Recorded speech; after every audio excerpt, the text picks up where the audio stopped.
चाह रहे हैं या फिर आप अपने आवेदन को डिलीट करना चाह रहे हैं तो इसके ऑप्शन आपके लॉगिन पर दे दिए गए हैं, जैसे आप एजुकेशन पोर्टल 3.0 से कर सकते हैं। आइए देखते हैं कि इसकी प्रोसेस किस प्रकार से करना है। तो इसके लिए आपको किसी भी ब्राउजर में एजुकेशन पोर्टल 3.0 को ओपन करना है। पोर्टल ओपन करने के लिए एड्रेस बार में आपको टाइप करना होगा educationportal3.in, इतना टाइप करके इसे सर्च करें। जैसे हम सर्च करेंगे हम लॉगिन पेज पर आएंगे, जहां आपको अपने यूज़र नेम और पासवर्ड से लॉगिन कर लेना है। यूज़र नेम आपका यूनिक आईडी होगा और जो भी आपने अपना पासवर्ड क्रिएट किया है वो पासवर्ड फिल करें और सिंपली लॉगिन पर क्लिक करें कैप्चा कोड फिल करने के बाद में।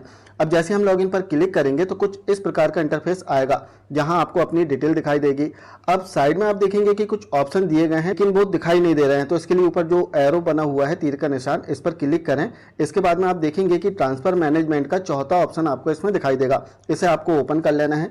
अब जैसे हम ओपन करते हैं तो फिर से आपको यहाँ तीर के जो निशान है इस पर क्लिक करना होगा। इसके बाद में ट्रांसफर मैनेजमेंट पर क्लिक कर देना है। क्लिक करने के बाद में इसमें सेकंड ऑप्शन आएगा view drop and lock application, इसे आपको ओपन करना है।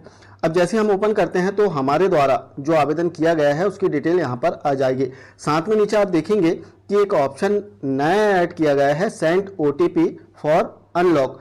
अब OTP के माध्यम से आपका आवेदन अनलॉक हो जाएगा। आपका जो भी रजिस्टर्ड मोबाइल नंबर है उस पर एक OTP आएगा, इस पर क्लिक करने के बाद में जैसे आपको नेक्स्ट पेज पर फिल करना है और आपका जो आवेदन है वो अनलॉक हो जाएगा। जैसे हम इस पर क्लिक करते हैं सेंड OTP फॉर अनलॉक, जैसे हम क्लिक करेंगे तो थोड़ी प्रोसेस होगी और एक सक्सेस का मैसेज आ जाएगा कि आपके मोबाइल पर जो OTP है वो भेज दिया गया है, जो कि 10 मिनट के लिए वैलिड रहेगा। तो आपको इसे ओके कर देना है और यहाँ पर अब आपको जो OTP है वो फिल करना है। तो हम OTP फिल कर लेते हैं।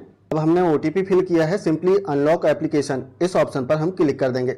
जैसे हम क्लिक करते हैं तो यहाँ पर एक सक्सेस का मैसेज आ जाएगा कि your transfer application has been unlocked successfully. अब आपका जो आवेदन है वो अनलॉक हो चुका है।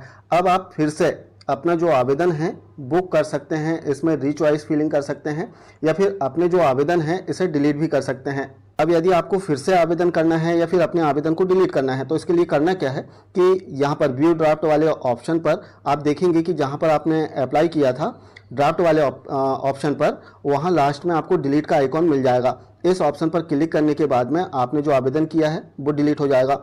इसके बाद में यदि आपको रिचॉइस करना है तो रिचॉइस के लिए आप देखेंगे कि यहाँ पर चॉइस के लिए ऑप्शन दिया गया है, इसके नीचे व्यू पर क्लिक करें। जैसे आप व्यू पर क्लिक करेंगे आपकी जो चॉइस फिलिंग है वो आ जाएगी कि आपके द्वारा कौन कौन सी संस्थाओं में चॉइस फिलिंग की गई है।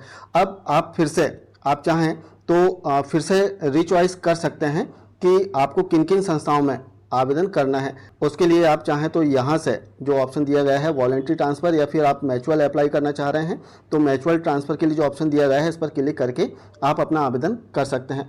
तो इस प्रकार से हम अपने ऑनलाइन ट्रांसफ़र आवेदन को अनलॉक कर सकते हैं और यदि हमें आवेदन नहीं करना है तो उसे डिलीट भी कर सकते हैं, क्योंकि आपने देखा था कि जो अतिशेष की प्रोसेस है वो भी चल रही थी जिसमें कई शिक्षकों के नाम अतिशेष में आ गए थे और इसके लिए स्वैच्छिक स्थानांतरण में आवेदन करना था जिसकी लास्ट डेट 16 मई बताई गई थी। इसके बाद में डेट बढ़ गई थी, लेकिन उस डेट में काफ़ी सारे शिक्षक साथियों ने आवेदन कर दिया था और बाद में यदि उनका नाम अतिशेष की श्रेणी से हट गया है और वो नहीं चाह रहे हैं आवेदन करना तो वे अपना आवेदन डिलीट कर सकते हैं। तो आशा है आप समझ पाए होंगे कि किस प्रकार से हम अपने आवेदन को अनलॉक कर सकते हैं।